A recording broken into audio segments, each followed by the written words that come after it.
first few seconds of the shoot go without incident.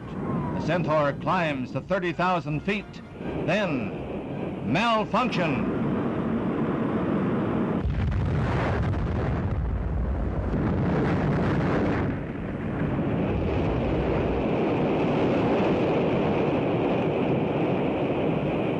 The immediate cause of the explosion is not known.